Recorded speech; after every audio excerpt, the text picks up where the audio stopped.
ओम स्वस्ति न इंद्रो वृद्धश्रवाः स्वस्ति नः पूषा विश्ववेदाः स्वस्ति नस्तार्क्ष्यो अरिष्टनेमिः स्वस्ति नो बृहस्पतिर्दधातु ओम शांति ओम शांति ओम शांति। अष्टावक्र गीता एकैछिन ल।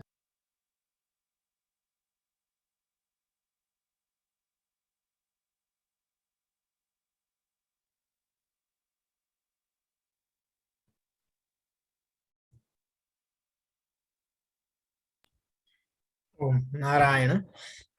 अष्टावक्र गीताको प्रवचनमा छौँ हामी। अष्टावक्र गीता जति प्रवचन गर्दै गर्दै गयो उति उति डर लाग्दै लाग्दै गएको छ मलाई।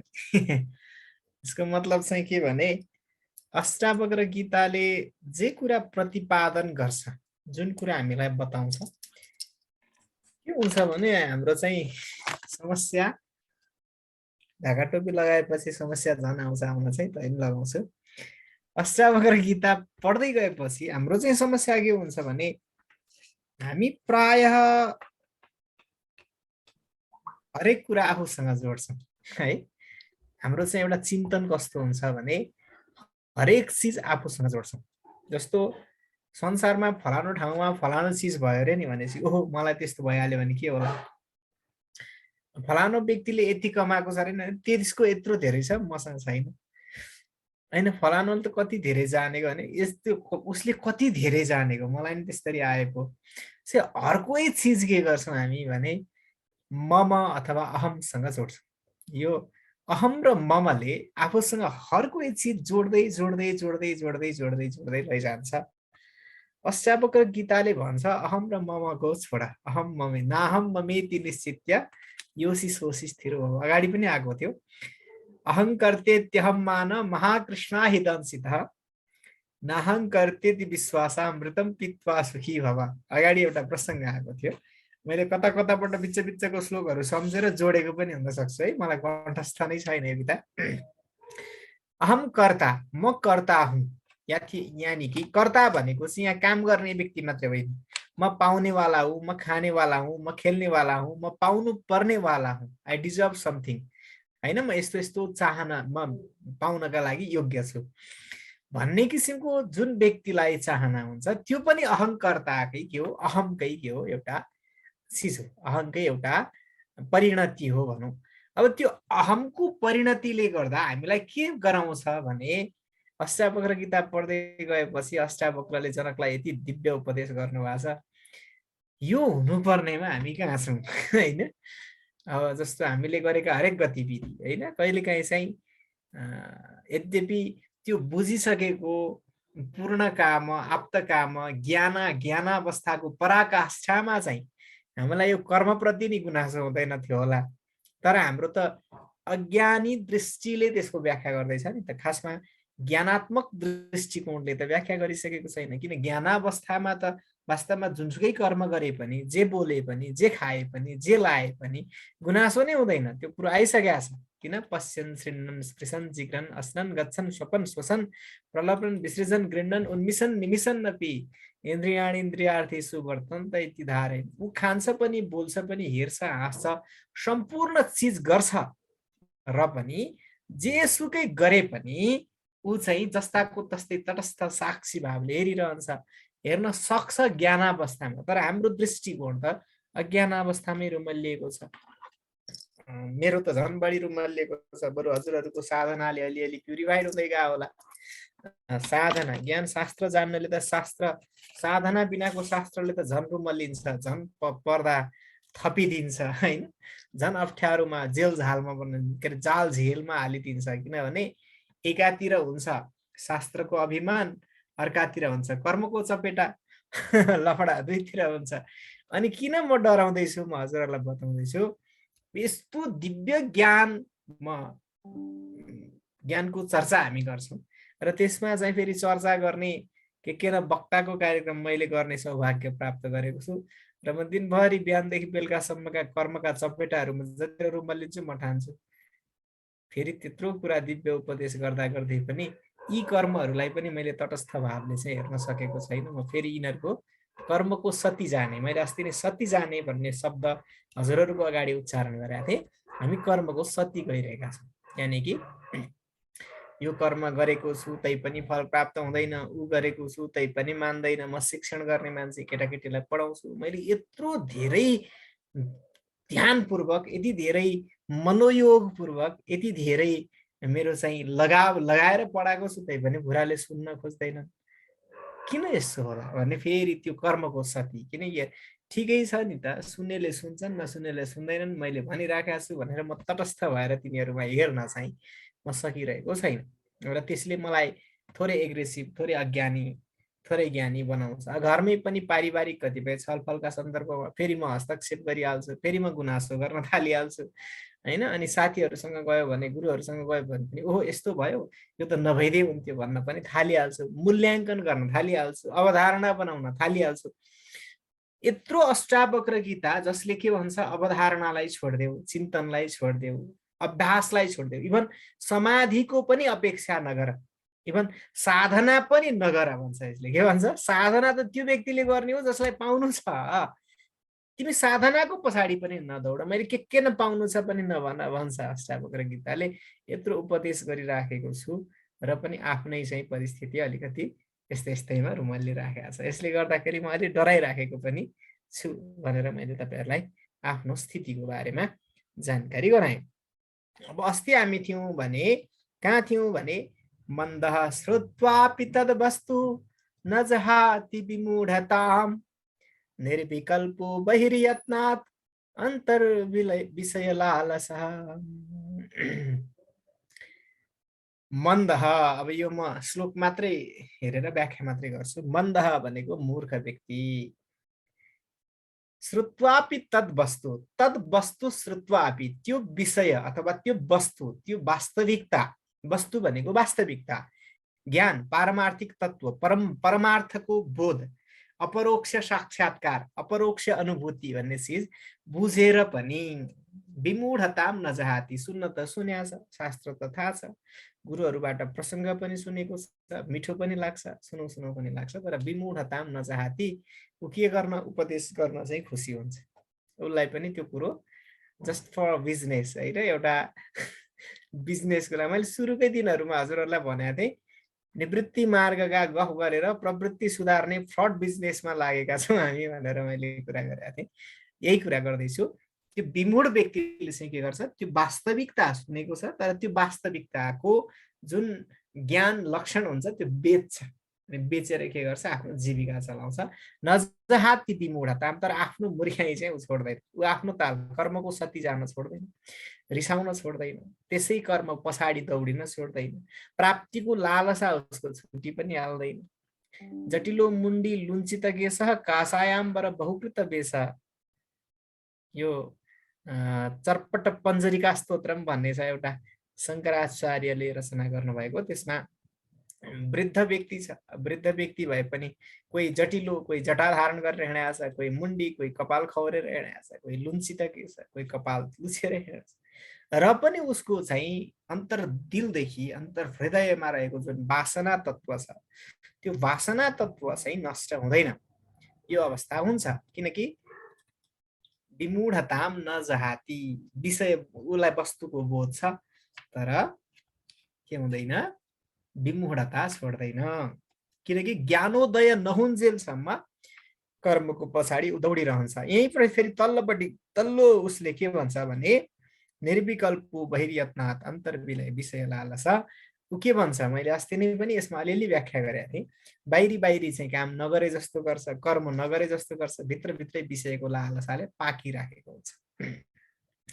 बाहिर बाहिर चाहिँ कर्म नगरे जस्तो गर्छ, मलाई छोराछोरी चाहिँदैन, मलाई सम्पत्ति चाहिँदैन, मलाई जागिर चाहिँदैन, मलाई सुन्नु छैन, मलाई गुन्नु छैन, मलाई बन्नु छैन भन्छ, के नगरे जस्तो गरेर नाटक नौटङ्की गरेर हात बाँधेर त बस्छ अज्ञानी व्यक्ति। किनकि कर्मबाट मुक्ति छैन भन्ने कुरो बुझे जस्तो गरेको छ, अपरोक्ष अनुभूति सुनेको छ, बिचरा अन्तर्बोध भएको छैन। अन्तर्बोध नभएपछि त्यो प्रमादको अवस्थामा, प्रमाद भनेको असावधानी, जागृति छैन होइन। जस्तो शिक्षकले, हामी अब शिक्षण गर्छौँ, पढाउँदाखेरि विद्यार्थीहरूलाई पढाइराखेका छौँ, विद्यार्थीहरूले कान पनि दिइराखेको छ तर मन दिइराखेको छैन। त्यो कानको र अन्तरिन्द्रियको र बहिरिन्द्रियको बिचमा के हुनुपर्छ, कनेक्सन हुनुपर्छ। अनि कुरो बुझिने हो।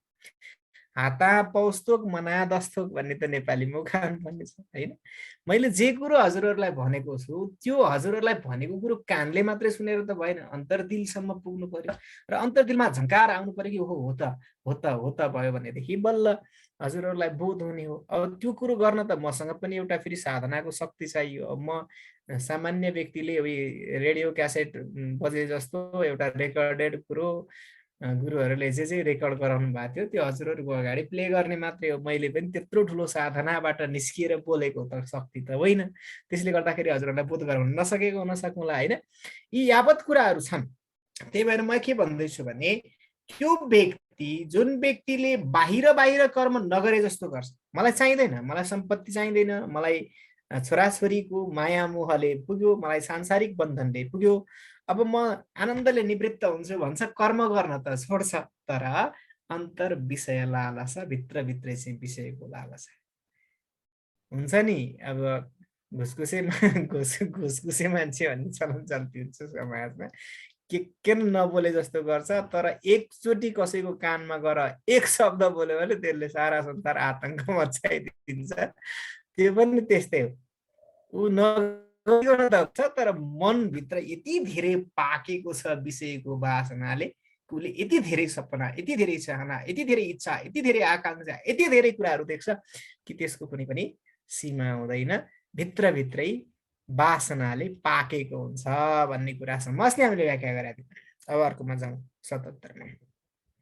ज्ञानाद् गलित कर्मायुः लोकदृष्ट्यापि कर्मकृत् नाप्नोत्वसरं कर्तुं वक्तुमेव न किञ्चन। मैले यो पनि अस्ति बोलेको थिएँ, अलिअलि चाहिँ भनेको थिएँ। कल्पना माताले फेरि भन्नुभएको थियो नि, गुरुदेव भन्नुहुन्छ, त्यही भएर ज्ञानाद् गलित कर्मायुः, ज्ञान छ, ज्ञानले कर्मको आयुलाई गलित बनाइसकेको छ, यानि कि कर्मलाई नष्ट गरिसकेको छ। श्रीमद् भगवत गीतामा प्रसङ्ग आउँछ, मैले अस्ति नै भनिहालेँ। कस्तो च्याक्कै यथैधांसि समिद्धोऽग्निर्भस्मसात् कुरुते अर्जुन ज्ञानाग्निः सर्वकर्माणि भस्मसात् कुरुते तथा। यो गीतामा आउँछ, श्रीमद् भगवत गीतामा। जसरी दाउरोको सिङ्गो खलियोलाई, सिङ्गो जङ्गललाई धप्प बलेको अग्निले सर्लक्कै नष्ट बनाइदिन सक्छ, सिङ्गै जङ्गललाई पनि दावानलले एकैछिनमा नष्ट गराइदिन सक्छ, त्यसै गरी ज्ञानको एउटा झिल्को सर्लक्कै हृदयमा, चेतनामा झ्याप्प जब बल्यो, त्यस पछाडि कर्मका सम्पूर्ण वासनाहरू सर्लक्कै नष्ट भएर जान्छन्। यो शक्ति ज्ञानमा हुन्छ। त्यही भएर ज्ञानात् गलित कर्मायु, जसको हृदयमा ज्ञानको उदय भइसकेको छ, चैतन्यको उदय भइसकेको छ, आत्मतत्व प्रकाशित भइसकेको छ, त्यो आत्मतत्वको प्रकाशन, ज्ञानको प्रकाशन भइसके पछाडि ज्ञानात् गलित कर्मायु, सम्पूर्ण कर्मको आयु गलित भइसके पछाडि त्यो व्यक्ति लोकदृष्ट्या कर्मकृत अपि, लोकदृष्ट्यापि कर्मकृत, लोकदृष्ट्या कर्मकृत अपि, हामीले देख्दाखेरि कर्म गरे जस्तो देखिन्छ। त्यो ज्ञानी व्यक्ति जसले आफ्नो ज्ञानद्वारा सम्पूर्ण कर्मको वासनालाई सर्लक्कै जलाइसक्यो, डढाइसक्यो, त्यो व्यक्तिले यसो बाहिरबाट हेर्दा ऊ पनि खान्छ, ऊ पनि हिँड्छ, ऊ पनि नाच्छ, ऊ पनि बस्छ, ऊ पनि आँखा झिम्क्याउँछ, ऊ पनि एभ्रिथिङ जति पनि हामी गर्छौँ त्यो सम्पूर्ण कर्म त गर्छ। ज्ञानात् गलित कर्मायु लोकदृष्ट्यापि कर्मकृत नाप्नोत्यवसरं कर्तुं वक्तुमेव न किञ्चन। तर वस्तुतः बोलेको छैन। अवसरम वक्तुं कर्तुं न किञ्चन अवसरम प्राप्नोति, यानी कि त्यो कर्मसँग चेतनाको कनेक्सन उसको टुटिसक्यो। कर्म छ तर कर्म वासना छैन। जस्तो पानी छ तर तिर्खा मेट्दैन भने त्यो पानी जति पिए नि के मजा भयो त? पानी पिएको छ, तिर्खा मेटिँदैन, यानी कि त्यसले त्यो काम गर्दैन। काम गर्दैन भने त त्यसको औचित्य भएन। औषधि भनेर ल्याएको चिज जति खाए पनि त्यसले काम गर्दैन भने औषधि खाए जस्तो भएन। त्यसै गरी मूल कर्म जुन हुने हो, कर्मको जुन प्रभाव हो, त्यो प्रभाव त मेटिसक्यो, किनकि कर्म भनेकै वासना हो। वास्तवमा कर्म भनेको बाहिरबाट इन्द्रियले गरेको कर्म हुँदै होइन। हामीले के बुझ्नुपर्छ भने हामीले छुनु नै होइन, हामीले हाँस्नु नै होइन, हामीले रुनु नै होइन, के अरे आँखा छोपी नरौ भनी भन्नु परेछ, मुटुमाथि ढुङ्गा राखी हाँस्नु परेछ भन्ने कुरा थियो हाम्रो नारायण गोपालको हजुरहरूको पालाको गीत। अब मेरो पालामा पुरानो भइसकेको गीत हो यो। हजुरहरूको पालाको गीत आँखा छोपी नरौ भनी भन्नु परेछ, यानि कि बाहिर बाहिर हाँसेको छ तर त्यो हाँस्नु हाँस्नु है। आँखा छोपी नरौ भनी भन्नु परेछ, अर्कालाई नरौ भनेर सम्झाएको छ तर त्यो सम्झाएको वास्तवमा सम्झाएको होइन। जो आफै सम्झेको छैन त्यसले अर्कालाई के सम्झाउने, जो आफै हाँसेको छैन त्यो बाहिर बाहिर, जसको दिल हाँसेको छैन त्यो बाहिर बाहिर हाँसेर के गर्ने। जस्ट एक्टिङ मात्रै हो त्यो, वस्तुतः के होइन त्यो, जस्ट एन एक्टिङ, त्यो एक्टिङ मात्रै हो, त्यो के चाहिँ होइन वस्तुतः हाँसेको अथवा वस्तुतः रोएको होइन। त्यसै गरी त्यो ज्ञानी व्यक्ति जसले कर्म वासनालाई सर्वक्क नष्ट गराइसकेको छ, कर्मको कनेक्सन इन्द्रियहरूबाट टुटाइसकेको छ, उसको इन्द्रियले कर्म त गर्छ तर जस्ट एन एक्टिङ, त्यो एक्टिङ मात्रै हो, त्यो वस्तुतः त्यो कर्मको सती गएको छैन, कर्मको वासना त्यसबाट उत्पन्न हुँदैन। वासना कर्म भन्ने बित्तिकै के हुन्छ, कर्म हुन्छ, कर्मको वासना हुन्छ, त्यसबाट एउटा अदृष्ट उत्पन्न हुन्छ, त्यो अदृष्ट परलोकमा जान्छ, इहलोकमा जान्छ, पाप पुण्य त्यसबाट उत्पन्न हुन्छ, स्वर्ग मर्त्य पाताल भोग गराउँछ, फेरि पुनर्जन्मको चक्रियामा पुनः क्रिया चक्रवदीर्यते भव। हाम्रो रामगीतामा एउटा श्लोक आउँछ, क्रिया शरीरोत भव हेतु रात्रिता हैन। क्रिया के हुन्छ, कर्मका कारण हाम्रो शरीर उत्पन्न हुन्छ, शरीर उत्पन्न भएपछि फेरि शरीरबाट कर्म हुन्छ, फेरि कर्मको चक्रबाट फेरि अदृष्ट उत्पन्न हुन्छ, फेरि पाप पुण्य भोग गर्छ र फेरि मनुष्य योनिमा आउँछ। भनेपछि यो कर्मको चक्र चाहिँ किन छ त भन्दाखेरि कर्मसँग हाम्रो कनेक्सन टुटेको छैन, वासनासँग हाम्रो कनेक्सन टुटेको छैन, अदृष्टसँग पाप पुण्यसँग हाम्रो कनेक्सन टुटेको छैन। तर त्यो ज्ञानी व्यक्तिको त कर्मको पाप पुण्यसँग हुने जुन कनेक्सन छ, कर्मको वासनासँग हुने जुन कनेक्सन छ, कर्मको अदृष्टसँग हुने जुन कनेक्सन छ, त्यो कनेक्सन टुटिसक्यो। अब उसले कर्म गरे पनि कर्म गरे जस्तो हुँदैन। यही कुरा आइराखेको छ, किनकि नाप्नो त्यवसरम कर्तुम वक्तुमेव न किञ्चन। ऊ मुखले बोलेको छ तर वस्तुतः बोलेको छैन, उसले हातले काम गरेको छ तर वस्तुतः काम गरेको छैन, किनकि त्यो त के हुन्छ, अदृष्ट अथवा प्रारब्धको कारणले, परिस्थितिको कारणले। मैले सबैभन्दा धेरै उदाहरण दिएको भनेको जडभरतको, फेरि पनि सम्झिनु होला। त्यो जडभरत भन्ने व्यक्ति के गर्छ, खान्छ तर उसले खाएको छैन हैन। त्यो जडभरत भन्ने व्यक्ति रहुगण राजाको डोली बोकेर पनि हिँड्छ तर ऊ डोले त होइन, उसलाई त्यसले कुनै पनि रूपमा विचलित गराएको छैन, उसलाई कुनै पनि रूपमा डोले भन्दाखेरि कुनै पनि रूपमा उसलाई अलिकति पनि गुनासो, अलिकति पनि चिन्ता छैन। तर हामी जस्तो हो भनेदेखि त हामीलाई त बाटामा हिँड्दाखेरि एकजना मान्छेले नमस्कार गर्नु नै पर्दैन, उतापट्टि फर्केर हिँड्यो भने नि के नचिने जस्तो व्यवस्था गरेर म त्यस्तो बेगु हुँ भन्ने लाग्छ होइन, किनकि हामी त्यो कुराको सती जान्छौँ। तर त्यत्रो जडभरत जस्तो ब्राह्मण कुलमा उत्पन्न भएको व्यक्तिलाई, रहुगण जस्तो राजाले अभिमानपूर्वक, ब्रह्मज्ञानी व्यक्तिलाई पनि अभिमानपूर्वक उसले बताउ के अरे बोकाउँदाखेरि पनि, पाल्की बोकाउँदाखेरि पनि उसलाई कुनै पनि चिन्ता छैन, किनकि उसलाई त्यो पाल्की बोक्न त बोकेको छ तर हिज जस्ट एक्टिङ हैन। ऊ के गरिराखेको छ, कर्मको एक्ट गरिराखेको छ।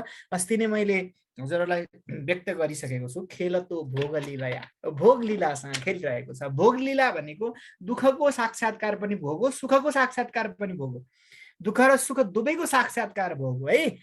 दुःख चाहिँ भोग होइन, सुख मात्रै भोग हो भन्ने पटक्कै नबुझ्नु होला। उसले भोग लीलासँग खेलिराखेको छ भनेपछि कति विचित्र। जस्तो हो मानव एउटा एक्टर छ, एउटा अभिनेता छ, त्यो अभिनेताले कुनै पनि चलचित्रमा उसले के गर्छ, पत्नी वियोगको अभिनय गर्छ हैन। पत्नी वियोगको अभिनय गर्छ तर त्यो अभिनयमा पनि ऊ सन्तुष्ट हुन्छ, ऊ रुन्छ, ऊ हाँस्छ, हाहा भनेर बिलौना गर्छ, तर त्यो हाहाको बिलौनामा पनि ऊ आनन्द लिइरहेको हुन्छ, किन, हि जस्ट एक्टिङ हैन। उसको के हो, त्यो एक्टिङ मात्रै हो, उसको त्यो अभिनय मात्रै हो। तर उसलाई त्यो कुराको पत्नी वियोग भन्ने चिजसँग लेना देना छैन, किनकि अगाडि भएकी पत्नी पनि पत्नी होइन, त्योसँग भएको पत्नीको वियोग पनि वियोग होइन हैन। त्यही भएको हुनाले ऊ जस्ट एक्टिङ गरिरहेको छ, त्यस कारणले उसलाई त्यसले छुँदैन। त्यसै गरी ज्ञानी व्यक्तिले पनि कर्म त गर्छ तर जस्ट एक्टिङ, लीला हैन, त्यस कारणले उसलाई त्यसले चिन्तित गराउँदैन भन्ने कुरासम्म अस्ति हामीले यति धेरै डिटेलमा चाहिँ गएको थिइनँ। म थोरै थोरै व्याख्या गरिराखेको छु किन मलाई जाँचसाँच के लफडा पनि आइराखेको छ त्यस कारणले पनि म यतातिर मजा पनि आइराखेको छ। फेरि नछोडौँ अथवा मजा लिएर गरौँ भनेर म मजा लिएरै गरिराखेको छु। क्वत्तमः क्व प्रकाशो वा हानं क्वच न किञ्चन निर्विकारस्य धीरस्य निरातङ्कस्य सर्वदा। त्यो निरातङ्को रङ्को विहरति चिरं कोटिकनकै आउँछ अगाडि। निरातङ्क भनेको आतङ्क नभएको, आतङ्क भनेको विचलन विक्षेप भन्ने शब्द मैले प्रयोग गरेको छु। विक्षेप अथवा विचलन पटक्कै नभएको। आतङ्क भनेको के, जे हुनुपर्ने हो त्यो त्यही ठाउँमा छैन, जे नहुनु पर्ने हो त्यो भइराखेको छ, त्यसलाई भनिन्छ आतङ्क। जस्तो मान्छेहरू शान्त हुनुपर्ने, एकअर्कालाई सहयोग गर्नुपर्ने, एकले अर्कालाई माया गर्नुपर्ने, सद्भावको सञ्चार हुनुपर्ने हैन, शान्तिको उदय हुनुपर्ने। तर त्यस्तो नभएर के हुन्छ, बम विस्फोट हुन्छ, मान्छे मान्छेलाई मार्नका लागि तत्पर हुन्छ, एक अर्कामा हानाहानको स्थिति उत्पन्न भएको छ। यो के हो, आतङ्क। आतङ्क त्यस्तै गरी हाम्रो मनको आन्तरिक अन्तर्द्वन्द्व आतङ्क, हाम्रो हृदयको आतङ्क अर्को छ नि त। जस्तो कि हामी त शान्त हुनुपर्ने हो, हामी ज्ञानी हुनुपर्ने हो, हाम्रो चेतना जागृत हुनुपर्ने, तर हाम्रो जागृत चेतना जागृत छैन, सुसुप्त छ हैन। अनि हामी चिन्तित नभइकन साक्षी भावले हेरेर बस्नुपर्नेमा हामी चिन्तित भइराखेका छौँ, दुःखी भइराखेका छौँ, पीडित भइराखेका छौँ, कर्महरूको पछाडि दौडिराखेका छौँ, के नपाइएला भनेर दुनियाँ बनाउनको लागि आम्मा भनेर दिन रात नसुतिकन अनेक मेहनत गरिराखेका छौँ। यो लफडामा फसिराखेका छौँ, यो आतङ्क हो।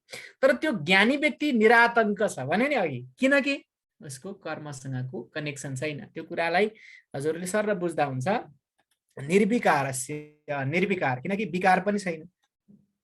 धीरस्य, अब यो धीरज शब्दको अर्थ त मैले धेरैचोटि हजुरहरूलाई भनिसकेँ। विकार हेतु सति विक्रियन्ते येषां न चेतांसि तयेव धीरा। सामान्य व्यक्तिको लागि रिसाउनु पर्ने कारण छ। किन? ब्राह्मण पुत्रलाई एउटा क्षेत्रीय राजाले हैन, कुलीन उच्च कुलीन ज्ञानी ब्राह्मणलाई क्षेत्रीय राजाले पाल्की बोकाइरहेको छ, रिसाउनु पर्ने हो नि, तर ऊ रिसाउँदैन। विकारको हेतु अगाडि छ तर विकृत होइन, त्यस्तो व्यक्तिलाई भनिन्छ धीर। त्यो धीर निर्विकल्प व्यक्तिको के हुन्छ त भन्दा, अब एकैछिन यो मैले खोल्दै बन्द गर्दै गर्दाखेरि नि डिस्टर्ब भयो भने क्षमा गर्नु होला। क्वतमः क्व प्रकाशो वा, त्यस्तो व्यक्तिको लागि यो तमह भनेको अन्धकार पनि छैन, प्रकाश हो वा प्रकाश पनि छैन, हानम केही गुमाएको घाटापाटा पनि छैन हैन, हानम पनि छैन, अथवा त्याग पनि छैन, अथवा क्वच नकिन्छन्, केही पनि छँदै छैन भने के छ। जस्तो संसारमा एकमात्र ब्रह्म भन्ने मात्रै चिज हुँदाखेरि तुलना भन्ने चिज हुने हो, के अरे गर्ने चिज केही पनि हुँदैन। ज्ञानमा लीन भइसकेको व्यक्तिको लागि ऊ अद्वितीय छ। उसमा के छ, एउटा तत्र हि द्वैतमिव भवति यत् इतर इतरम पश्यति, यो एक ठाउँमा आउँछ। द्वैत भनेको चाहिँ एउटा अर्कोलाई देख्ने अवस्थासम्म के छ, द्वैतता छ। तर ऊ स्वतः आफै समुद्र बनिसकेको छ भने उसलाई त्यो द्वितीय त छैन नि, उसलाई त दोस्रो त छैन नि, ऊ स्वयं आकाश बनिसकेको छ। जस्तो मैले अस्ति नै हजुरहरूलाई उदाहरण दिएको थिएँ। यो एउटा घरसम्म बसेको, यो घरको यतापट्टि एउटा कोठा छ, उतापट्टि अर्को कोठा छ। हामीले यो बाहिरको पर्खालले के गरिराखेका छौँ, यो घरको आकाशलाई के गरेका छौँ, बाँधेका छौँ र हामी भन्छौँ यो मेरो कोठा। वास्तवमा कोठा भनेको पर्खाल त होइन, वास्तवमा कोठा भनेको त आकाश हो, हामीलाई चाहिने त आकाश हैन। तर उतापट्टिको आकाशलाई फेरि अर्कोले के भन्छ, मेरो कोठा हो, मैले यति आकाशको के गरेको छु, भाडा तिरेको छु भन्छ। भनेपछि यो आकाश र त्यो आकाशलाई के गर्छ, यो पर्खाल रूप उपाधिले छुट्याउँछ र छुट्याइसकेपछि के हुन्छ, त र म, तेरो र मेरो, यो कोठा र त्यो कोठा, यो कोठाको स्वामी म र त्यो कोठाको स्वामी म। त्यसै गरी हाम्रो शरीर छ अथवा हाम्रो चित्त छ, यो चित्तरूप उपाधिमा, हजुरको चित्त र मेरो चित्तरूप उपाधिमा एउटा सिङ्गो ब्रह्म प्रतिबिम्बित भएको छ। र त्यो प्रतिबिम्बले के भन्ठान्छ, चिदाभास भनिन्छ त्यसलाई। त्यो चिदाभास अथवा प्रतिबिम्बले के ठान्छ भने, म यो कोठाको मालिक अथवा यो शरीरको मालिक भन्ठान्छ, यो चित्तको मालिक भन्ठान्छ। हजुरको त्यो चिदाभासले त्यही म यो चित्तको मालिक भन्ठान्छ। कल्पना माता म त कल्पना माता, म अज्ञानी, मैले बोलेको त मलाई त केही आउँदैन, बोल्न पनि आउँदैन भन्नुहुन्छ। अनि फेरि तँ चाहिँ के नजान्ने छस्, तँ त विज्ञानी विद्वान, तैँले बोलेकै मिठो, तैँले हाँसेकै मिठो भन्न थाल्नुहुन्छ। किनभने उहाँलाई के अनुभूति छ भने यो कल्पना ढुङ्गाना भनेर चिनिने एउटा जुन शरीर छ, त्यो शरीरको अभिमानी म हुँ भन्ने छ। र पर्वतराज घिमिरे भन्ने त्यो त्यो तत्त्व हो जो ढाका टोपी लगाएर अगाडि बसेको व्यक्ति हो भन्ने छ। यानि कि एक अर्को हामी बिचमा ड्युअलिटी छ, द्वैतता छ है। यो अवस्था हुन्जेलसम्म चाहिँ के छ त भन्दा हामीलाई अर्को अर्कोको बोध बस्छ।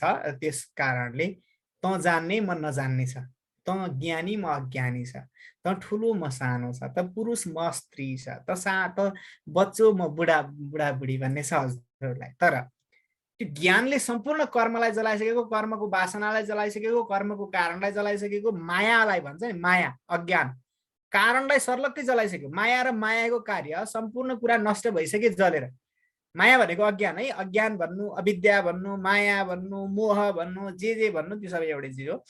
त्यो सम्पूर्ण अज्ञानलाई उसले नष्ट गराइसक्यो भने, कर्मलाई, त्यो अज्ञानका कारण उत्पन्न हुने कर्मलाई पनि उसले नष्ट गराइसक्यो भने, अब उसको अगाडि देखिएको विक्षेप के को कारणले देखिएको? तँ र म किन देखिएको? त्यही अज्ञानको कारण। तिम्रो र मेरो किन देखिएको? त्यही अज्ञानको कारण। अब त्यही नष्ट भइसक्यो भने उसले के को प्रकाश, के को दिन, के को रात, उसको लागि केही छँदै छैन, सब थोक सम्म छ। किनकि there is no anything to compare होइन। त्यहाँ कुनै पनि चिज कम्पेयर गर्नको लागि छैन, तुलना गर्नको लागि छैन। त्यही भएर उसलाई नाफा घाटाको पनि मतलब छैन, उसलाई अन्धकार र प्रकाशको पनि मतलब छैन भन्ने चिज आयो है त। अर्कोमा जाउँ। क्व धैर्यं क्व विवेकित्वं क्व निरातङ्कतापि वा अनिर्वाच्य स्वभावस्य निस्वभावस्य योगिनः। अब फेरि हामी के भन्छौँ? त्यसो भए ऊ त के छ? निरातङ्क छ। त्यसो भए ऊ के छ? धीर छ। त्यसो भए ऊ ज्ञानी छ। यस्ता ज्ञानी अज्ञानी भन्ने, ज्ञानी त्यहाँ छ जहाँ अज्ञानीहरूको लफडा छ। मूर्ख मध्ये प्रतिष्ठित हुन्छ। लाटा देशमा गाँडा तन्देरी भन्ने एउटा नेपाली उखान छ के। लाटा देशमा गाँडा तन्देरी भन्ने नेपाली उखान छ। लाटा कोही पनि बोल्न नसक्नेहरूमा यसो घाँटी बजाएर बोल्ने मान्छे भयो भने ठुलै गायक जस्तो हुन्छ होइन। त्यस्तै अज्ञानी नै अज्ञानीको दुनियाँमा पो ज्ञानीको अस्तित्व छ। तर उसलाई त त्यो अज्ञानीको दुनियाँको केही कम्पेरिङ नै छैन, तुलना नै छैन। तुलना गर्नको लागि कुनै पनि अपेक्षा सापेक्ष वस्तु नै छैन। एउटा सापेक्षतावादको सिद्धान्त पनि छ क्यारे साइन्समा होइन। त्यो सापेक्ष भन्ने चिजै छैन भने को धैर्य? त्यहाँ धैर्य भन्ने चिज किन चाहियो? किनकि त्यहाँ अधैर्य भन्ने चिजै छैन त धैर्य किन चाहियो? स्वर्ग भन्ने चिज किन चाहियो? त्यहाँ नर्क भन्ने चिज छ र न, स्वर्ग स्वर्ग भएको हो। तर त्यो ज्ञानी व्यक्तिको लागि त नरकमा गएर त्यो चाहिँ रक्तकुण्डमा पौडी खेले नि उस्तै हो। उसलाई त्यो कर्मको बन्धन शरीरको लफडाले छुँदैन। अनि फेरि त्यो के अरे स्वर्गको अमरावतीमा गएर त्यो नन्दन वनमा बसेर आनन्दले बगैँचामा कल्पवृक्षको फेदमा बसेर कल्पवृक्षको फल, अमृतको फल खानु पनि उस्तै हो। त्यसमा कोही पनि उसलाई त्यो, किन ऊ जिब्रोको पछि नै छैन, ऊ आँखाको पछि नै छैन, ऊ कानको पछि नै छैन, ऊ इन्द्रियको पछि नै छैन भने जसको इन्द्रिय र इन्द्रियजन्य सम्पूर्ण कर्महरूबाटको कनेक्सन टुटिसकेको छ भने त्यो व्यक्तिको लागि यो कुनै पनि चिज, कुनै पनि वस्तु त्यति धेरै महत्त्वको छैन। त्यही भएर त्यो व्यक्तिको लागि धैर्यले पनि महत्त्व राख्दैन, त्यो व्यक्तिलाई विवेकले पनि महत्त्व राख्दैन, त्यो व्यक्तिलाई आतङ्कले पनि महत्त्व राख्दैन। किनकि त्यो व्यक्ति धैर्य, जस्तो हामी के छ, ओहो धर्म गर्नुपर्छ भन्छ, किनकि हाम्रो जीवनमा अधर्मको अस्तित्व छ। हामी कुनै कुरा चित्त शुद्धि गर्नुपर्छ भनेर कर्म गर्छौँ, किनकि हाम्रो जीवनमा चित्तको अशुद्धिको अस्तित्व छ। हामी आनन्द प्राप्तिको लागि मरिमेट्छौँ, किनकि हाम्रो जीवनमा आनन्दको के छ? अस्तित्व छ। के अरे दुःखको अस्तित्व छ। दुःख भएको हुनाले हामीलाई आनन्द चाहिन्छ, अज्ञान भएको हुनाले हामीलाई ज्ञान चाहिन्छ। यी सम्पूर्ण कारणले गर्दा हामी पीडित छौँ। तर त्यो व्यक्तिको लागि त धैर्य भन्ने चाहिँदैन, किनकि अधैर्य भन्ने चिज नै छैन। ज्ञान अथवा विवेकिता नै चाहिँदैन, किनकि उसको लागि अविवेक भन्ने चिजै छैन। त्यही भएर कम्पेयरिङ गर्नको लागि केही चिजै छैन भने केही पनि छैन यो कुरो। अनिर्वाच्य स्वभावस्य निस्वभावस्य योगिन, वास्तवमा त्यो व्यक्तिको स्वभाव पनि छैन हैन, यो के पनि अस्तित्व छैन क्या वास्तवमा। के पनि हामीले जति पनि देखेका छौँ हाम्रो मनले यतो बाचो निवर्तन्ते अप्राप्य मनसा सह, जुन ठाउँबाट वाणीहरू फर्किन्छ अप्राप्य मनसा सह, मनहरू फर्किन्छन्, किनकि त्यो चिजसम्म पुग्नै सक्दैनन्, त्यहाँसम्म त्यसको गति नै छैन। त्यही भएको हुनाले त्यस्तो स्वभाव भएको योगी अथवा ज्ञानी व्यक्तिका लागि यी सबै कुराले कुनै पनि माने राख्दैनन् भन्छन् अङ्ग्रेजीमा, के अरे हिन्दीमा, कुनै पनि मायने राख्दैनन्। न स्वर्ग नैव नरक, अघि नै मैले भनिसकेँ स्वर्ग न नरक भन्ने पनि छैन। एउटा हामीले कथा पढ्नु पर्थ्यो 11 कक्षातिर, लोग्ने भन्ने कथा जस्तो लाग्छ मलाई, पुष्कर शाह भन्ने मान्छेको, के अरे पुष्कर शमशेरको कि जस्तो लाग्छ, खै कता कति बिर्सेँ होला। त्यहाँ एउटा कुरा थियो, स्वर्गमा सुख छैन किनकि त्यहाँ दाँच्नलाई दुःख छैन हैन भनेर लेखेको थियो। त्यस्तै गरी अब अहिले हजुरहरूले मैले भनेको कुरा बुझिहाल्नु, स्वर्गमा सुख छैन किनकि त्यहाँ दाँच्नलाई दुःख छैन, न स्वर्ग नैव नरक, जीवन मुक्ति र नचै भई, त्यो व्यक्तिको लागि मुक्ति भन्ने चिज पनि छैन, किनकि उसलाई बन्धनै छैन त किन मुक्ति चाहियो। बन्धनबाट न मुक्ति, बाँधिएको व्यक्ति नै मुक्त हुन खोज्ने हो, ऊ बाँधिएकै छैन, ऊ बन्धनमै छैन भने मुक्ति नै चाहिएन। बहुनात्र किमुक्तेन योग दृष्ट्या न किञ्चन, अत्र बहुना उक्तिन, किम धेरै बोल्नुको कुनै कामै छैन लफडामा फस्नुको। योग दृष्ट्या न किञ्चन, योग दृष्टिबाट हेर्ने हो भने, पारमार्थिक दृष्टिबाट हेर्ने हो भने नकिञ्चन, यो सांसारिक दृश्य प्रपञ्च भन्ने चिज के पनि छैन। न सत्सङ्ग छ, न शास्त्र छ, न वेद छ, न इतिहास छ, न पुराण छ, न गुरु छ, न चेला छ, न ज्ञान छ, न चित्त छ। पारमार्थिक दृष्टिकोणले हेर्ने हो भने यो के पनि छैन। त्यही भएको हुनाले परमार्थ त के पनि नभएको चिजमा हामी धेरै बोलेर लफडा गरेर काम छैन। त्यही भएर थोरै थोरै बोल्नु भन्नु होला हजुरहरू पनि। नैव प्रार्थयते लाभम नालाभे नानुशोचति, धीरस्य शीतलम चित्तम अमृते नैव पूरितम। नैव प्रार्थयते लाभम, लाभम नैव प्रार्थयते, के न प्राप्त होस् भनेर हे प्रभु यो देऊ त्यो देऊ भनेर नमस्कार गरेर हात थापेर पनि बस्दैन। नैव प्रार्थयते लाभम, लाभको प्रार्थना पनि गर्दैन। हामी लाभको प्रार्थना गर्छौँ, मैले अस्ति नै हजुरहरूलाई भनिहालेँ, एउटा कर्म गर्छौँ अनि एउटा रुद्री गर्छौँ हामी घरमा बोलाएर बल्ल बल्ल ब्राह्मणलाई वर्षको 101 ल गुरुदेव अब यो ग्रह नवग्रह पनि शान्त यही बेला हुनु पर्यो, अब बिचरा गुरु आफै अन्धकारमा रुम बल्लेको छ, 9वटा ग्रह कता छन् के छन् गुरुलाई नै थाहा छैन, मलाई त थाहा छैन है, अरू गुरुहरूलाई थाहा हुन नि सक्छ, फेरि चित्त नदुखाउनु होला, क्षमा याचना कानै समातेर गरे, मलाई त 9 ग्रह कता छन् पनि थाहा छैन, अब दुनियाँदारी पनि थाहा छैन।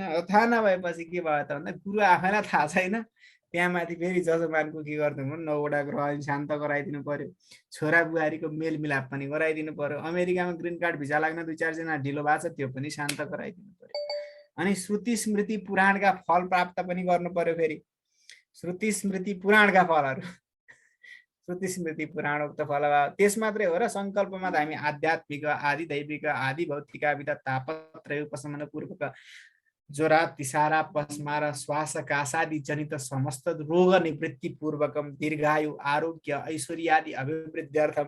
सङ्कल्प यति लामो छ कि त्यो सङ्कल्प प्रतिज्ञा सङ्कल्प गर्दाखेरि दीर्घायु पनि चाहियो, आरोग्य पनि चाहियो, ऐश्वर्य पनि चाहियो, के अरे त्यस पछाडि भूक के अरे आध्यात्मिक आदि दैविक आदि भौतिक तिनटै ताप नष्ट हुनु पर्यो, भूकम्प ज्वर अतिसार अपस्मार लगायतका महामारी भोकमरी केही पनि लाग्नु भएन, यत्रो लफडा छ, गर्नु परेको छ एउटा के पशुपतिनाथमा गएर एउटा रुद्राभिषेक 1155 तिरेर, अनि हामी सङ्कल्प यत्रो धेरै गर्छौँ भनेपछि यो सङ्कल्पको दुनियाँमा ऊ छैन, के पनि छैन त्यो व्यक्तिको लागि, यानि कि ज्ञानी व्यक्तिको लागि यो के पनि छैन भने ऊ लाभको प्रार्थना किन गरोस्। नालाभम प्रार्थयते किञ्चित, किनकि ऊ लाभको प्रार्थना गर्छौँ, तर हामी चाहिँ के गर्छौँ, लाभको प्रार्थना गर्छौँ। वास्तवमा हामी मगन्ती छौँ। हिन्दीमा एउटा उखान छ, ये मन्दिर भी बड़ी गजब की चीज है हैन, के अरे अमीर लोग अंदर जाके भीख मांगते और गरीब लोग बाहर भन्ने एउटा उखान छ हैन। यो मन्दिरमा गएर चाहिँ भिखारी बन्ने हामी जुन परिपाटीका छौँ, यो मन्दिरमा गएर भिखारी बन्ने परिपाटीको अन्त्य हुनुपर्छ। मन्दिरमा गएर भगवानलाई धन्यवाद दिने हो, भिख माग्ने होइन भन्ने चिज बुझ्नु होला। नाला फेन अनुसोचति, फेरि पाइएन भनेर गुनासो पनि गर्दैन हैन। यो अब मैले धेरै व्याख्या गर्नु पर्दैन, मैले बिचमा गफ बढाएको मात्रै हो। धीरस्य शीतलम चित्तम अमृतेनैव पूरितम, त्यो ज्ञानीको शीतल चित्त। हाम्रो चित्त शीतल छ त? कति गर्मी, कति रिस, कति आवेग, कति संवेग, कति विचलन, कति क्रोध, कति लोभ, कति मोह, कति मात्सर्य, कति लफडा, कति झगडा। हाम्रा चित्तमा के छन्, के छन्। मेरो चित्तमा त अझ धेरै छन्, हजुरहरूका चित्तमा कम छन्, मेरा भन्दा पक्कै पनि मलाई थाहा छ। म भन्दा हजुरहरू सबै यहाँ लगभग कतिजना हुनुहुन्छ, सबैजना म यो सबै भएका -1 मलाई घटाएर सबैको चित्त चाहिँ के छ, अलि शीतल छ, मेरो भन्दा शीतल छ। तर के छ भने ज्ञानीको चित्त चाहिँ शीतल हुन्छ, अज्ञानीको चित्त गरम हुन्छ, गर्मी हुन्छ, अप्ठ्यारो हुन्छ है। यही कुरामा गयौँ। अमृतेनैव पूरितम, किनकि उसको चित्त अमृतै अमृतले पूरित छ, आनन्दै आनन्दले पूरिएको छ भन्न खोज्या।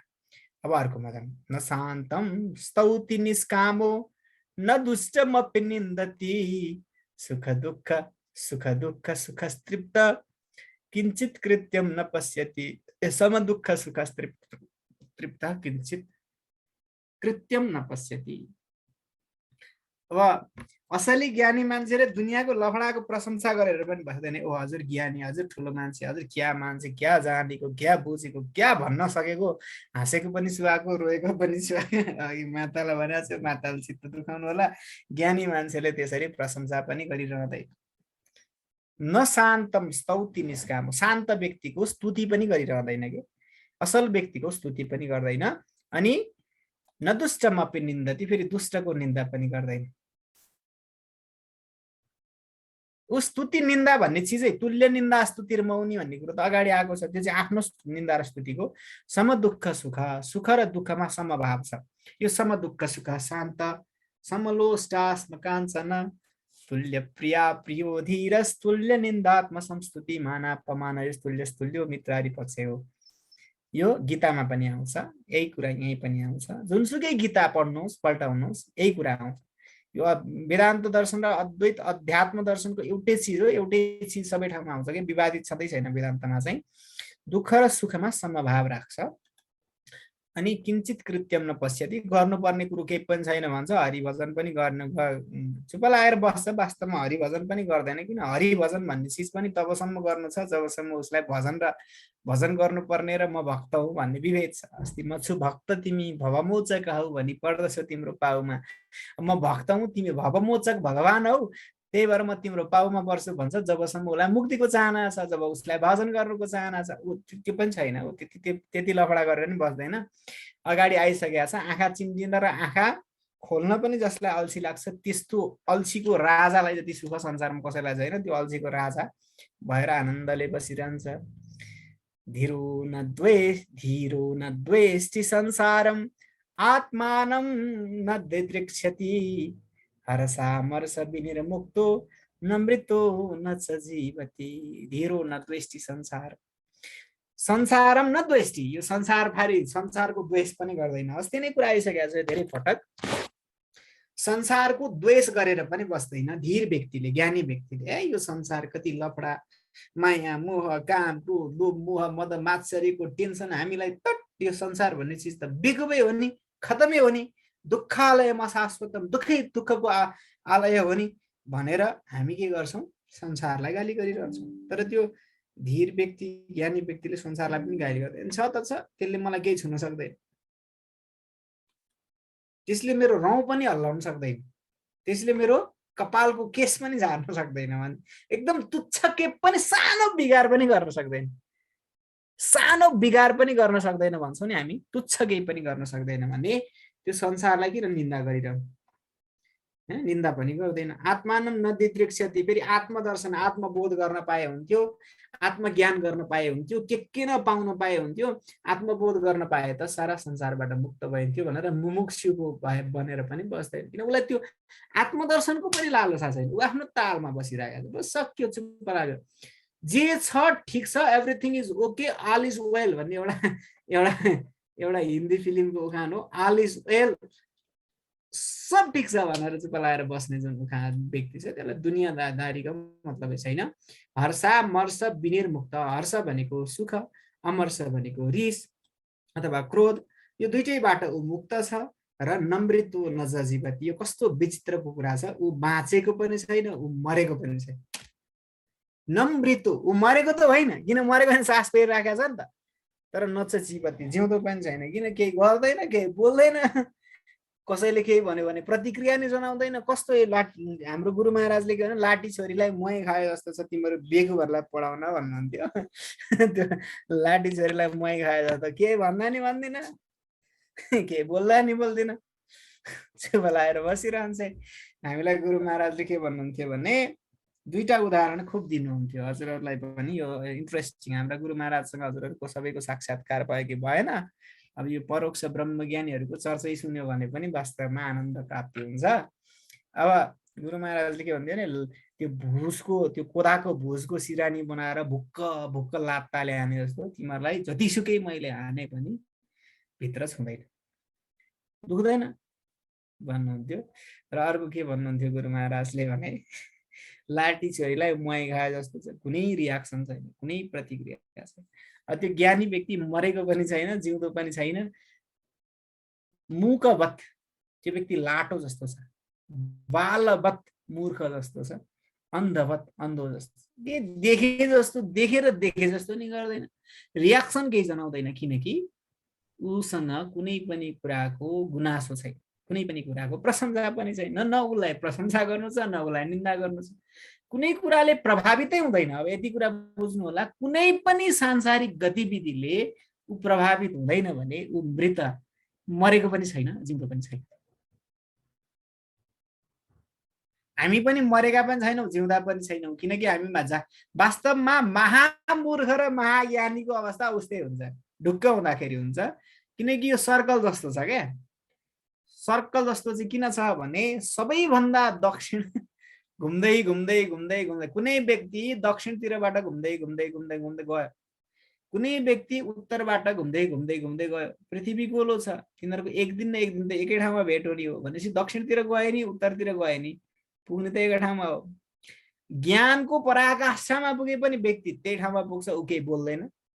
मूर्खताको पराकाष्ठामा पुगे पनि ऊ त्यही ठाउँमा बोल्छ, न सोच्छ न बोल्छ। त्यही भएर ज्ञानको पराकाष्ठा र मूर्खताको पराकाष्ठा एउटै हुन्छ। यो कुरामा हामी गयौँ है। निस्नेह पुत्रदारादौ निष्कामो विषयेषु च निश्चिन्ता स्वशरीरेपि निराशः शोभते बुधा। अब मैले धेरै व्याख्या गर्नु पर्दैन, यति गरिसकेँ। अब आउने जति सबै सिद्धिसक्यो, खाली बिग्रेको रेडियो जस्तै एउटै कुरो गरेको क्यार क्यार गरेको छ नि, कति गर्नु। हजुरहरूलाई मैले भन्दैछु, निस्नेह पुत्रदारादौ, छोराछोरी, श्रीमती श्रीमान, माता पिता भनेको आफ्ना आफन्त बन्धु बान्धवमा स्नेहले बाँधिँदैन, स्नेहको पासमा पनि ऊ बाँधिँदैन। निष्काम विषयेषु छ, विषयको पछाडि पछाडि दौडेर के न खान पाए हुन्थ्यो, लाउन पाए हुन्थ्यो, हेर्न पाए हुन्थ्यो, हाँस्न पाए हुन्थ्यो, नाच्न पाए हुन्थ्यो भनेर विषयको पछाडि पनि दौडिँदैन। विषय भनेको रूप रस गन्ध स्पर्श शब्द भनेर मैले भनेको छु, शब्द नसम्झिनुहोस्, एभ्रिथिङ जे हाम्रो इन्द्रियले अनुभव गर्छ त्यो विषय हो। र निश्चिन्त स्वशरीरेपि, उसलाई त आफ्नै शरीरको पनि चिन्ता छैन, मरि पो हाल्छ कि, रोग लागि पो हाल्छ कि, यो शरीर नष्ट भइ पो हाल्छ कि, मृत्यु पो आइहाल्छ कि, डरै छैन, मृत्युको समेत डर छैन। निराशः शोभते बुधा, त्यस्तो आशा कामना वासना केही पनि नभएको आसक्ति रहित बुध भनेको ज्ञानी व्यक्ति, शोभते भनेको शोभित हुन्छ, आनन्दित हुन्छ, साह्रै राम्रोसँग बसिरहन्छ। शोभते भनेको त्यसको जय होस्, मङ्गल होस्, कल्याण होस्। तुष्टि सर्वत्र धीरस्य यथा पतितवर्तिनः स्वच्छन्दं चरतो देशान्यत्रास्तमितसायिन। यत्रास्तमितसायिन है, यत्रास्मतितमितसायिन पो भएर छ यहाँ, यत्रास्तमितसायिन, यो बडो मिठो कुरा छ। यथा पतितवर्तिन, यो अलिकति बिग्रिराखेको छ। यथा पतितवर्तिन सर्वत्र धीरस्य तुष्टि, धीरस्य भनेको त्यो ज्ञानी व्यक्तिको सर्वत्र तुष्टि, सबै ठाउँमा सन्तुष्टि नै सन्तुष्टि छ, सबै ठाउँमा स्वीकृति नै स्वीकृति छ, सबै ठाउँमा आनन्दै आनन्द छ। र यत्रापति के अरे यथापतित वर्तिन, अगाडि जे आइपर्छ त्यसले गुजारा गर्छ। उसलाई यो भए हुन्थ्यो त्यो भए हुन्थ्यो को अपेक्षै छैन। अगाडि पात आयो भने पातै खाएर गुजारिदिन्छ, अगाडि भात आयो भने भातै खाएर गुजारिदिन्छ। अगाडि अस्ति नै भनेको थिएँ नि, हाम्रा त लास्टै धेरै घमण्ड छन्, लास्टै भन्ने चलन छ, धेरै नै घमण्ड के छन् भने हामी गाउँबाट भर्खर भर्खर कुनै दरबारमा गयौँ भने हामी के भन्छौँ भने दरबारमा त्यत्रो सुनको थाल, सुनको कचौरा, मोती हिराका ठाउँमा राखेर छिटिक्क परेर डाइनिङ हलमा बसेर अनेक पाक परिकार दियो भने होइन, मलाई त गुन्द्रुक र ढेँडो नै चाहियो भन्छौँ हामी फेरि। अनि फेरि गाउँमा गएपछि अनि फेरि जे भए पनि हामीलाई जे छैन त्यो चाहिन्छ, जे छ त्यो होइन, जे छैन त्यो होइन, जे छ त्योमा तुष्टि हुने त हाम्रो पटक्कै बानी छैन। मेरो त झन् छैन, अब म भनिहालेँ जे गर्छु त्यो चित्त बुझ्न छोड्छ भोलिपल्टदेखि। मलाई बडो टेन्सन चाहिँ के छ भने मैले जुन जागिर सुरु गरेँ त्यसदेखि भोलिपल्टदेखि फ्रस्ट्रेसन हुन्छ, या यस्तो पनि गर्छ पट भने जस्तो लागिहाल्छ। मेरो त झन् बढी गुनासो गर्ने बानी छ। खानालाई लिएर होइन है, खानामा चाहिँ म अगाडि जे आयो त्यो खाइदिने खालको मान्छे हो, तर कामको हिसाबले चाहिँ मलाई जुन काम गरे पनि फ्रस्ट्रेसन मात्रै हुन्छ, जुन काम गरे पनि रिसाइ मात्रै हुन्छ। मेरो पनि एउटा यो खराब बानी छ। भनेपछि हजुर हाम्रो पनि सबैको होला अज्ञान अवस्थामा के छ भने हामीसँग जे छैन त्यसको अपेक्षा गर्ने बानी हुन्छ, जे छ त्यसमा तुष्ट हुने बानी हुँदैन। तर सर्वत्र धीरस्य तुष्टि, तुष्ट व्यक्तिको लागि, धीर व्यक्तिको लागि, ज्ञानी व्यक्तिको लागि, त्यो व्यक्ति जसले मायालाई नष्ट गरिसक्यो, त्यो व्यक्ति जसले कर्मलाई डढाइसक्यो, त्यस्तो अज्ञानी अज्ञान अवस्थाबाट मुक्त भइसकेको ज्ञानी व्यक्तिको लागि यथापतित वर्तिन, अगाडि जे आइपर्छ उसले त्यसैले काम चलाउँछ। अगाडि गुन्द्री आए गुन्द्री, अगाडि महल आए महल, अगाडि गुफा आए गुफा। उसलाई वास्तवमा गाई हात्ती र चाण्डाल कुत्ता सर्वज्ञ भावन, अगाडि जे आयो त्यसले के गर्छ, जीविका निर्वाह गर्छ। स्वच्छन्दम देशान चरता, फरक फरक देशमा हिँडिरहन्छ, घुमिरहन्छ, स्वच्छन्द विचरण गर्छ। उसलाई भिजा पनि चाहिँदैन, उसलाई पासपोर्ट पनि चाहिँदैन। अब ल गयो, त्यसो भए भिजा पासपोर्ट नचाहिएदेखि नेपालबाट भारत कसरी जान्छ? ल ठिक छ, भारत त स्वच्छन्द खुला नाका छ, चाइना कसरी जान्छ गुरु भन्नु होला तपाईँ। उसलाई चाइना नेरी गयो, मितेरी पुलबाट पुलिसले है यता जान पाइँदैन उज्जा भनिदियो भने फेरि फर्केर आउँछ। उसलाई किन त्यहाँ चाइनामा जानुपर्ने कुनै लक्ष्य नै छैन त, के मतलब? स्वच्छन्द क्या, उसलाई जसले जतातिर जता धकेलिदियो उतै जान्छ, मतलबै नै। त्यसरी हिँडिरहन्छ। र यत्रास्तमित साइन, यत्र अस्तम इतम तत्र सेते तच्छिलः भनेको जहाँ सूर्य अस्ताउँछ त्यही सुत्छ। यत्रास्तमित साइन, जहाँ घाम अस्ताउँछ त्यही सुत्छ। ऊ खान्ते पित्तेको खोजीको लागि नि दौडिरहन्छ। जहाँ घाम अस्तायो त्यही सुत्यो, जहाँ घाम उदायो त्यहीँबाट हिँड्यो, जता आफ्नो तालले दौडिरहन्छ। उसलाई केही कुराको लेना देना काहीँ एक ठाउँमा चुप लागेर बस्दा नि बस्दैन, आफ्नो तालमा चलिरहन्छ। पततु देतु वा देहो नास्य चिन्ता महात्मनः, स्वभाव भूमि विश्रान्ति विस्मिता शेष संस्कृतेः। पततु देतु वा देहो, यो देह चाहे पततु चाहे नष्ट होस्, चाहे उदेतु वा अथवा उदय होस्, या जन्मियोस् या मरोस् है, नास्य चिन्ता महात्मा, यो शरीर नष्ट होस् अथवा उत्पन्न होस् त्यसलाई, त्यो महात्मालाई अथवा त्यो ज्ञानी व्यक्तिलाई चिन्ता हुँदैन। स्वभाव भूमि विश्रान्ति विस्मिता शेष संस्कृतेः, सम्पूर्ण विस्मृता होला जस्तो लाग्छ मलाई। यो विस्मिता शेष संस्कृतेः लेखेर छु मैले, विस्मृता हो है, यो यहाँ विस्मिता भएको छ, यस्तो होइन। विस्मृता शेष संस्कृतेः भनेको यो सम्पूर्ण संसारलाई उसले बिर्सिसकेको छ, संस्कृतिलाई उसले बिर्सिसकेको छ। र स्वभाव भूमि विश्रान्ति, आफ्नो स्वाभाविक स्थितिमा, स्वस्थितिमा, स्वास्थ्यमा, मुक्तावस्थामा, ज्ञानावस्थामा, चैतन्यावस्थामा, अज्ञान रहित अवस्थामा, चैतन्यावस्थामा, ज्ञानावस्थामा स्थित भइसकेको हुनाले, उसले सम्पूर्ण संसारलाई बिर्सिसकेको हुनाले यो देह चाहे उत्पन्न होस् चाहे नष्ट होस् उसलाई त्यसको मतलब हुँदैन। अब अर्कोमा जाउँ। मैले धेरै व्याख्या गर्न थालिन आज है। अकिञ्चनः कामचारो निर्द्वन्द्वश्छिन्न संशयः, असक्तः सर्वभावेषु केवलो रमते बुधा भइरहेछ अकिञ्चन उसँग केही पनि छैन केही पनि किन छैन यस्य मे अगाडि आएको थियो नि जनकले के भनेको थियो अहो अहम नमो मह्यम यस्य मे नास्ति किञ्चन अथवा यदिदं सर्वं यद्वान् मनसगोचरम्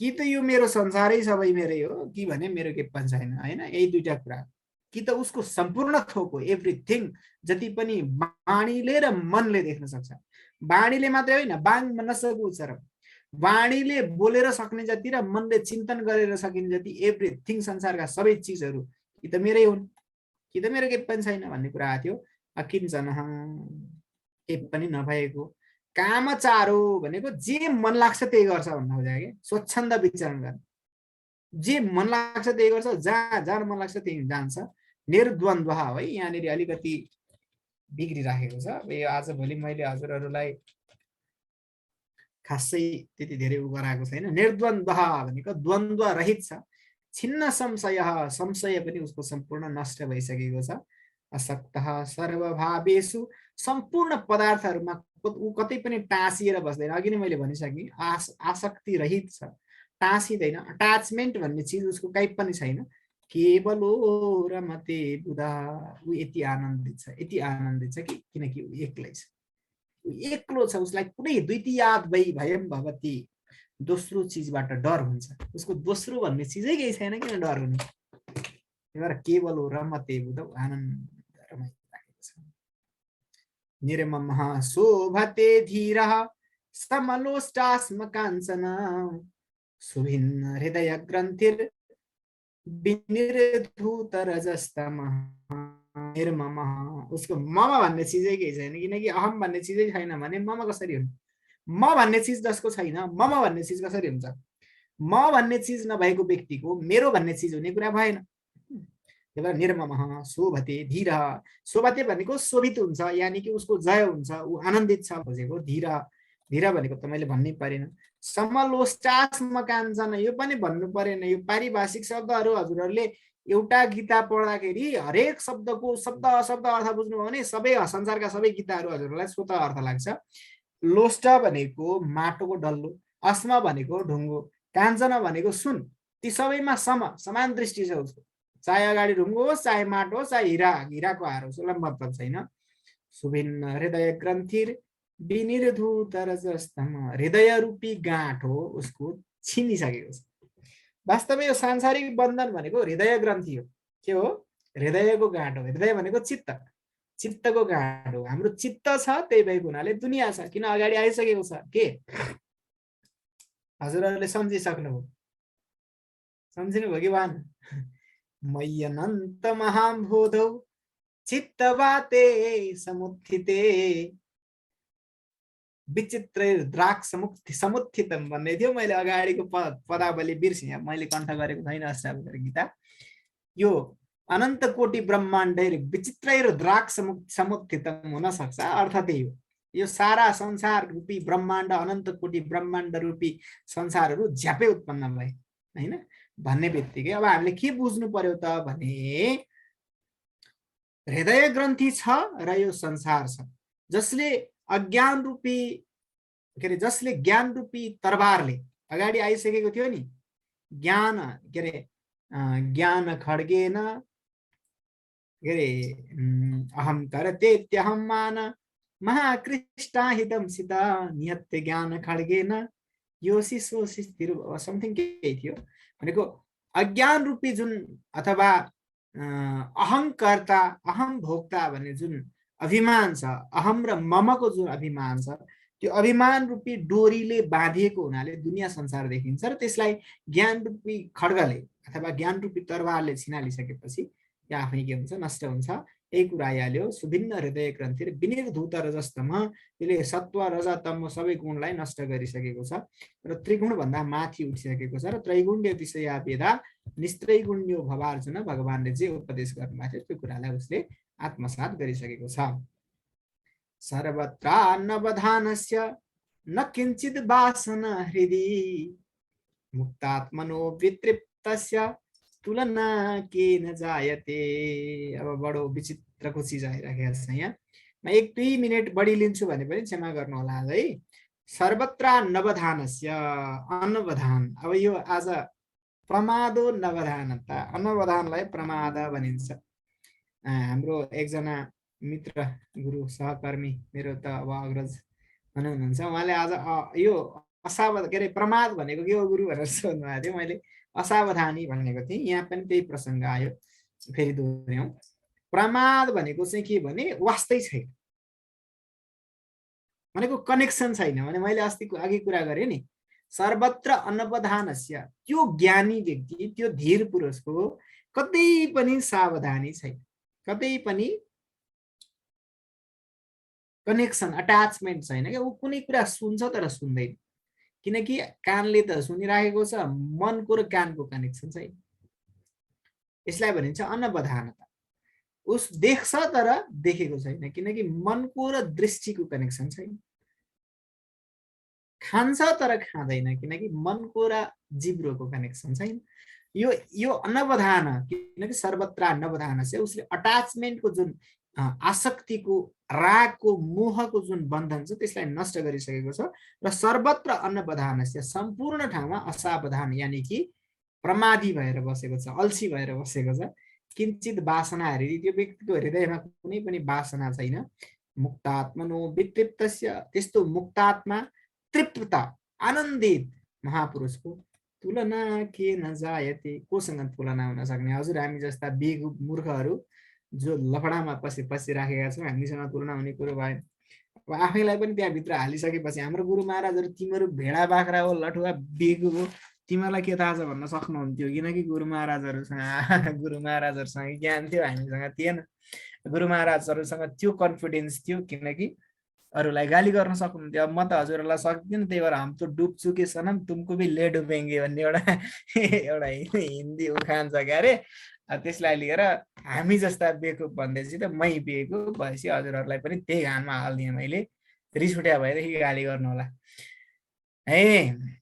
मुक्तात्मनो वितृप्तस्य तुलना केन जायते, त्यस्तो मुक्तात्माको कोसँग तुलना हुन सक्छ र, कसैसँग तुलना हुन सक्ने कुरो भएन।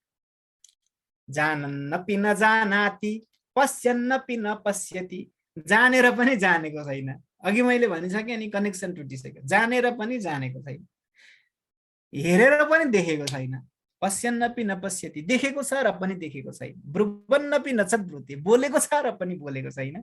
कुन्यो निर्वासनादृते, त्यो व्यक्ति, निर्वासन व्यक्ति बाहेक कुन व्यक्तिसँग त्यस्तो क्षमता हुन्छ, जुन व्यक्ति बोलेर पनि बोल्दैन, हेरेर पनि हेर्दैन, खाएर पनि खाँदैन, हाँसेर पनि हाँस्दैन, रोएर पनि रुँदैन, because he is acting everything, not doing actually, होइन।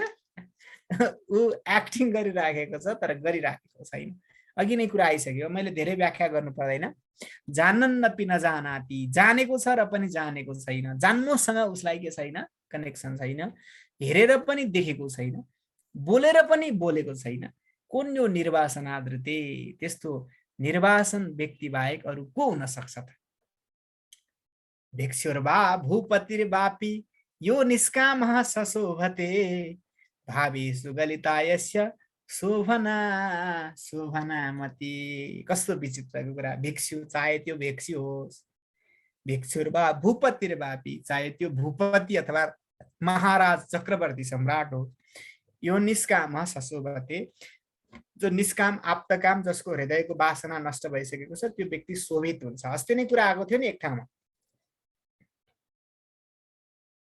अज्ञानी व्यक्ति र ज्ञानी व्यक्तिले मूर्ख जस्तो आचरण गरे पनि सुहाउँछ, मूर्ख व्यक्तिले ज्ञानी जस्तो आचरण गरेको पनि बेकुफ जस्तो देखिन्छ भन्ने कुरा आएको थियो अस्ति नै। अलि अस्ति मैले श्लोक ट्याक्कै बिर्सेँ, श्लोकै भन्न चाहिँ मजा लाग्छ क्या। अब शास्त्रमै रमाउने मान्छे ज्ञानमा भन्दा पनि आफू त त्यतातिर मेरो ध्यान जान्छ। तर हजुरहरूले आशय सम्झिनु होला, ज्ञानी व्यक्तिले मूर्खवत कर्म गर्दाखेरि पनि सुहाउँछ। मैले भगवान शिवको उदाहरण दिएको थिएँ। भगवान शिव मुक्तात्मा भइसकेपछि मसानमा बसे पनि सुहाएको छ, हात्तीको छाला लगाए पनि सुहाएको छ, बाघको छाला लगाए पनि सुहाएको छ, खरानी घसेर नाङ्गे भुतुङ्गे हिँड्दा पनि भगवानलाई सुहाएको छ। तर हामी चाहिँ फेरि बडा के न चिटिक्क परेका यी ढाका टोपी रिटिक्क परेर लगाएको छ, रातो टिका लगाएको छ, चस्मा लगाएको छ, टक्क चाहिँ अरेन्ज कलरको टी सर्ट लगाएर व्याख्या गर्न आएको छ। त्यही पनि मलाई अलिअलि कार्टुन कार्टुन देखा जस्तो लाग्दैन हजुरहरूलाई? ल ठिक छ, यस्तो हुन्छ होइन। अज्ञानी व्यक्तिले जति नै के श्रृङ्गार पटार गरे पनि सुहाउँदैन है। ल यहाँ पनि कुरा आएको थियो, सशोभते, त्यो व्यक्ति सुहाउँछ। जुन व्यक्तिको कामना नष्ट भइसकेको छ त्यो व्यक्ति राजकुमार हुँदा पनि सुहाउँछ, भिक्षु हुँदा पनि सुहाउँछ। तर भावेषु गलिता यस्य शोभना शोभनामति, किनकि यो तर भने मैले त्यो तरलाई बिर्सिदिउँ, किनकि त्यो व्यक्तिको भावेषु भनेको सम्पूर्ण भावहरूमा, सम्पूर्ण पदार्थहरूमा शोभना र अशोभना मति, यो राम्रो यो नराम्रो भन्ने मति नै नष्ट भयो। ऊ तुलनै गर्दैन, यो राम्रो कि नराम्रोसँग लेना न देना उसलाई। ऊ जनकको प्रसङ्ग आइराखेको छ। जनक बन्दाखेरि पनि ठिक छ नि त, ऊ मिथिलाधिपति मिथिला नरेश बनेर राजगद्दीमा चट्ट बसेर राजाको रूपमा शासन गर्दाखेरि पनि ओके, होइन होइन यो हलो जोत्नुपर्छ भनेर हली बनेर फेरि खेतमा हलो जोत्न नि त्यही जान्छ नि त शिरध्वज ब्रह्मज्ञानी। नत्र अरू राजा भएको भए यज्ञ भूमिमा हलो जोत्न त पक्कै जाँदैन थियो होला नि त। आफै हलो जोत्न गोरु अगाडि नारेर हलो जोत्न जान्छ त्यही व्यक्ति फेरि मिथिला नरेश पनि हो, किनकि ऊ भिक्षु बन्न पनि तयार छ, ऊ राजा बन्न पनि तयार छ, उसलाई केही कुराले मतलब गर्दैन। यो ऋषभदेवको प्रसङ्ग पनि आउँछ पञ्चम स्कन्धमा भागवतको। त्यसमा ऋषभदेव पहिला राजा थिए, राजा भइसकेपछि पछि उनले के गरे, कपिलदेव हो कि जस्तो लाग्छ, छोरालाई जिम्मा लगाए, कता कता गएर फेरि अवधूत बनेर भिक्षु बनेर हिँडे। मैले अब सामान्य लौकिकै उदाहरण दिँदाखेरि पनि लियो टल्स्टायको उदाहरण अस्ति नै एकचोटि दिएको थिएँ। लियो टल्स्टाय जो जमिनदार थिए, विज्ञ कवि पनि भए, अन्तिममा उनलाई ब्रह्मबोध भयो। ब्रह्मबोध भएपछि उनले यो संसारमा धनी गरिब भन्ने चिज पनि त्यस्तै रहेछ भनेर रेलवे स्टेसनमा भारी बोकेर बसे भन्ने कथा सुनिन्छ। अब किम्बदन्ती सुन्यो, मैले त तिनलाई त भेटेका त छैन, कतै सुन्यो। बोध भइसकेपछि मान्छेलाई यो के पनि कुराले मतलब गर्दैन। क्व स्वाच्छन्द्यम क्व सङ्कोच क्व वा तत्त्व विनिश्चय निर्व्याजार्ज बभूतस्य चरितार्थस्य योगिनः। यो निर्व्याजार्ज बभूतस्य हो, त्यहाँ अलिकति बिग्रिया छ। क्व स्वाच्छन्द्यम, कताको स्वच्छन्दता, कताको बन्धन, कताको तत्त्वको निश्चय के पनि छैन, किनकि निर्व्याजार्ज बभूतस्य चरितार्थस्य योगिनः भनेको उसमा कुटिलता भन्ने चिज पनि छैन र सरलता भन्ने पनि छैन, षड्यन्त्र भन्ने चिज पनि छैन। यो व्यक्ति सरल यो व्यक्ति खराब भन्ने पनि छैन। हाम्रो मूल्याङ्कन गर्छौँ नि, ओहो कति क्लिन मान्छे, कति बोल्ड मान्छे, कति भद्र भला मान्छे, कति जाने, कति सबै कुरो क्रिस्टल क्लियर, के पनि आहा कति सोझो कति सरल भन्छौँ हामी। अनि फेरि हेर त्यो कस्तो बाङ्गो, बाहिर हेर्दाखेरि सोझो देखेर हुन्छ है भन्छौँ हामी, मूल्याङ्कन गरिहाल्छ। हजुरहरू त गर्नु, म त झन् बढी गर्छु, अब हजुरहरूले कम गर्नुहुन्छ भने धेरै राम्रो हो। जसले यो कुटिलता र सरलता भन्ने चिजको पनि वास्ता गर्दैन, त्यस्तो व्यक्ति चरितार्थस्य योगिन, त्यस्तो चरितार्थ योगीको। अब यो चरितार्थ भनेको के भन्ने हेर्नु होला, वास्तविक चरितार्थ भनेको वास्तविक योगीको होइन, नाटक नौटङ्कीको योगी होइन, वास्तविक योगीको लागि चाहिँ यो सम्पूर्ण कुटिलता र सरलता पनि छैन, केही पनि छैन। अघि माथि भनेको केही पनि छैन, के जस्तै स्वच्छन्दता पनि छैन, बन्धन पनि छैन, तत्त्वको निश्चय पनि छैन। जस्तो कि मैले अघि भने त्यो हाम्रो मितेरी पुलमा गएर पुलिसले फर्काइदिएको कथा सुनाए नि, त्यो ज्ञानी मितेरी पुलबाट पुलिसले फर्काइदियो, त्यहाँनिर चाहिँ के हो, स्वच्छन्दतापूर्वक ऊ कता जान सकेन, माथि जान त सकेन चाइनामा, तर स्वच्छन्दतापूर्वक जान सकिन भनेर उसलाई गुनासो पनि छैन, यानि कि सङ्कोच भन्ने नै छैन नि त उसलाई, किन उहाँ गएर नै गरिलानु के छ। चाइनामा गएर के न टन्न खासाबाट चप्पल जुत्ता लिएर आउँछ छैन उसलाई, अनि किन लफडा त ऊ त्यो फेरि सङ्कोच भन्ने पनि भावना उसमा छैन, ऊ खुसीपूर्वक फर्किन्छ। ऊ खुसीपूर्वक जान्थ्यो, जान पाएको भए पनि, उसलाई त्यो पुलिसले नरोकेको भए ऊ खुसीपूर्वक जान्थ्यो, उसलाई पुलिसले रोकिदियो ऊ खुसीपूर्वक फर्किन्छ, त्यहाँ पनि उसलाई गुनासो छैन है। अब अर्को, आत्मविश्रान्ति तृप्तेन निराशेन गतार्थिना अन्तर्यदनुभूयेत तत्कथम कस्य कथ्यते।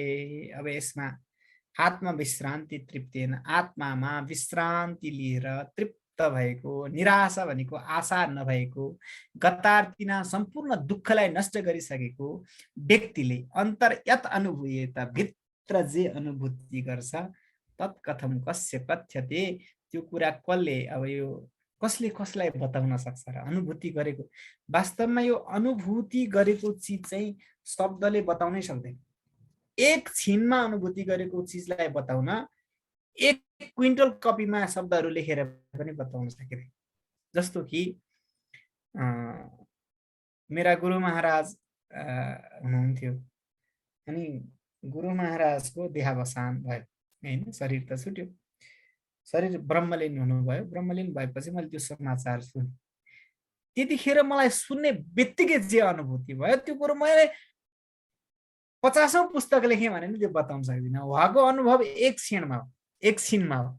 प्यार के लिए 4 पल कम नहीं थे, कभी तुम नहीं थे, कभी हम नहीं थे भन्ने त एउटा एक छिनमा भएको अनुभूति, त्यो दुःखको अनुभूति अथवा सुखको अनुभूति अथवा जेसुकैको अनुभूति होस्, त्यो 50 वटा पुस्तकमा नि लेखेर सकिँदैन भने ब्रह्मज्ञानको त्यो ज्ञानी व्यक्तिले गरेको अनुभूति, त्यो महापुरुषले गरेको अनुभूति, त्यो व्यक्तिले गरेको अनुभूति जसले दुःखको लेस पनि देखेको छैन, त्यो व्यक्तिले गरेको अनुभूति जसले कर्म वासना सम्पूर्ण डढाइसकेको छ, त्यो व्यक्तिले गरेको अनुभूति जो आत्मामा विश्रान्त भएर बसेको छ, त्यो व्यक्तिले गरेको अनुभूति जसको हृदयमा वासनाको अलिकति लेस पनि छैन, त्यो व्यक्तिले गरेको अन्तर अनुभूति, अपरोक्ष साक्षात्कारको जुन अवस्था हुन्छ, त्यो अवस्था तत्कथम केन कथ्यते, त्यो कसलाई कसरी बताउन सकिन्छ र? उही 2-4 वटा यसो बताए जस्तो गरेर, अष्टावक्र गीताको व्याख्या विश्लेषण गरे जस्तो गरेर, बडा जानेको बुझेको व्याख्याता जस्तो बनेर यसो फुर्ती फार्ती हान्नको लागि हजुरहरूको अगाडि हजुरहरूले गुरु गुरु भनिदिएको हुनाले उफ्रिन चिल्लाउने मात्रै हो। वास्तवमा त्यो ज्ञानीको अनुभूति त उसैसँग होला। अब म अज्ञानी लठुवा बेकुबसँग के होला? हजुरहरूसँग छ भनेदेखि बताउने कष्ट नगर्नु होला, अनुभव लिएर आनन्दले बस्नु होला। यति भन्दै सुन्नेलाई सुनको माला, बुझ्नेलाई के अरे भन्नेलाई फुलको माला, यो कथा वैकुण्ठमा जाला भन्दै आजको कथा यही गरौँ।